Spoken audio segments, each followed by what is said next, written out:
En las montañas del Valle de Swat, al norte de Pakistán, existe una tradición que dice que cuando nace una niña, algunos bajan la mirada. Pero el 12 de julio de 1997, en la ciudad de Mingora, un maestro llamado Ziauddin Yousafzai decidió que su hija sería distinta.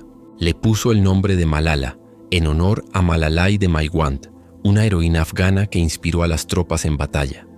Nadie imaginaba entonces que esa niña se convertiría en la voz más poderosa del mundo a favor de la educación femenina, y que su nombre resonaría en los pasillos de las Naciones Unidas y en la ceremonia del Premio Nobel. Malala creció en un hogar donde la educación era sagrada. Su padre dirigía una escuela y creía fervientemente que las niñas tenían el mismo derecho que los niños a aprender.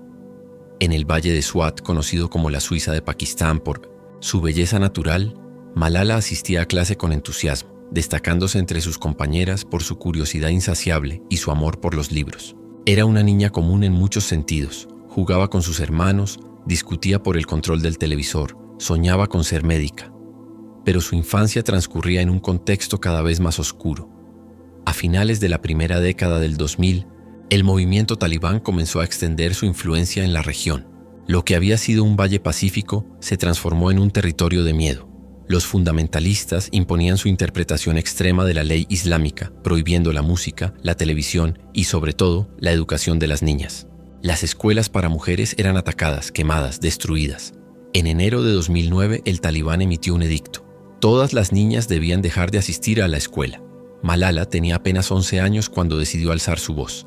Comenzó a escribir un blog anónimo para la BBC en Urdu, el idioma local, documentando su vida bajo el régimen talibán.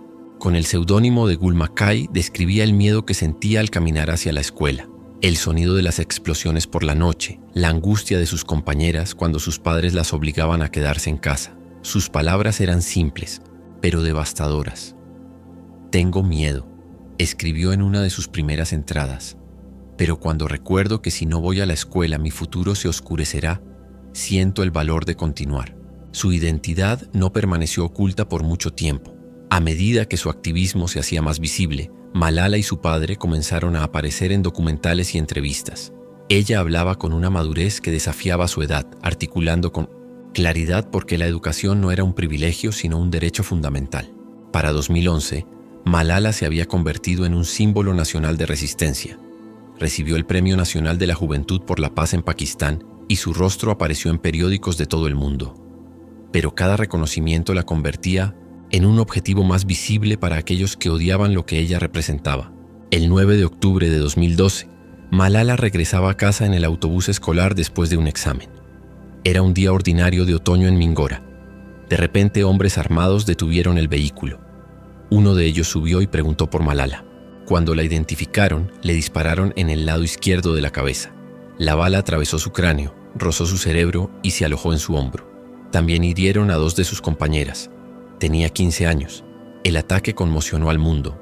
Malala fue trasladada de emergencia a un hospital militar en Peshawar y luego, dada la gravedad de sus heridas, fue evacuada al Hospital Reina Isabel en Birmingham, Inglaterra. Los médicos no estaban seguros de que sobreviviera.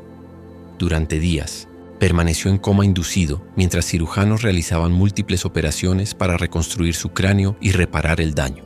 El talibán pakistaní asumió la responsabilidad del ataque y declaró que volvería a intentarlo si tenía la oportunidad. Justificaron sus acciones diciendo que Malala promovía la occidentalización y era una enemiga del Islam. Pero Malala sobrevivió. Su recuperación fue lenta y dolorosa.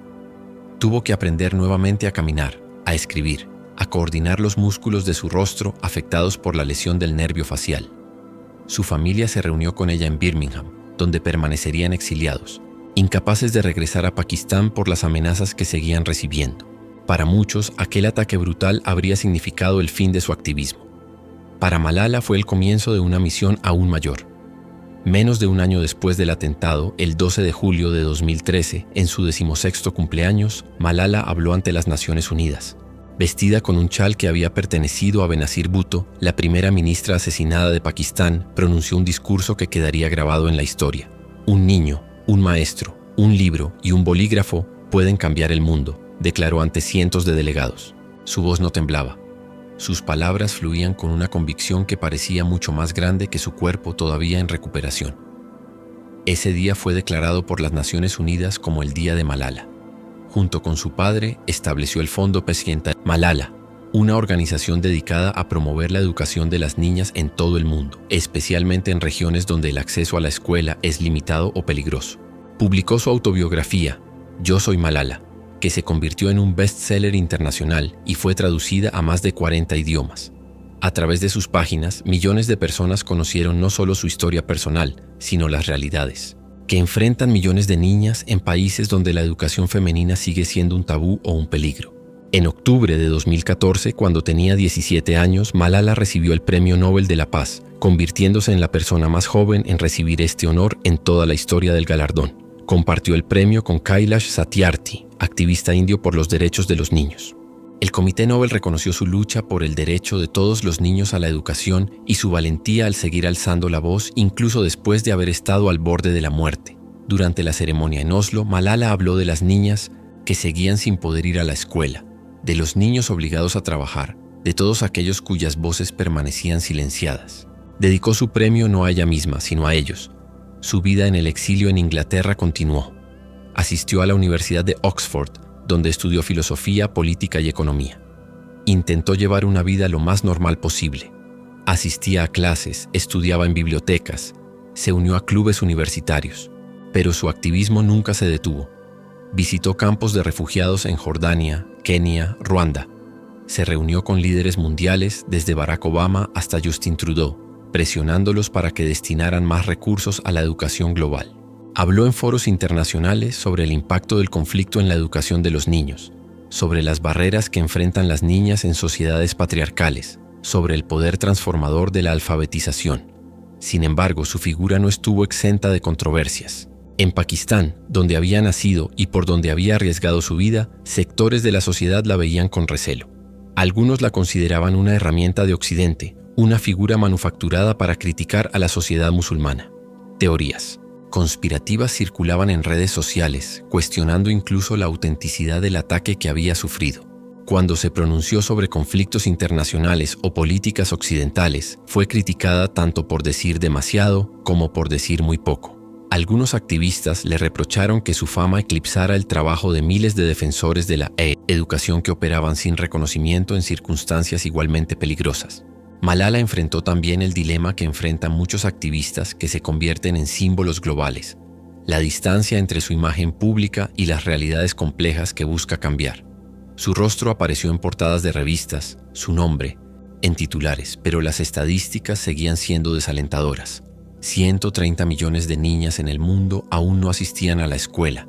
Algunos cuestionaban si la atención mediática en una sola persona podía realmente generar cambios sistémicos, o si simplemente ofrecía una narrativa reconfortante sin alterar las estructuras de poder que perpetúan la desigualdad. A pesar de las críticas, el impacto de Malala es innegable. Su historia ha inspirado a incontables jóvenes a involucrarse en activismo social. Ha contribuido a colocar la educación de las niñas en la agenda global de una manera que pocos otros han logrado. El Fondo Malala ha invertido millones de dólares en programas educativos en países como Afganistán, Brasil, India, Líbano, Nigeria, Pakistán y Turquía. Ha presionado exitosamente a gobiernos para que aumenten la inversión en educación y ha dado visibilidad a activistas locales que trabajan en circunstancias difíciles. En 2021, cuando los talibanes retomaron el control de Afganistán, tras la retirada de las fuerzas estadounidenses, Malala fue una de las voces más prominentes exigiendo que se protegiera el derecho de las niñas afganas a la educación. Sus temores se confirmaron cuando el nuevo régimen prohibió nuevamente la educación secundaria y universitaria para mujeres. La historia parecía repetirse, recordando los mismos miedos que ella había experimentado de niña en el Valle de Swat. Hoy, Malala continúa su trabajo desde su hogar en el Reino Unido, equilibrando su rol como figura pública con su vida personal.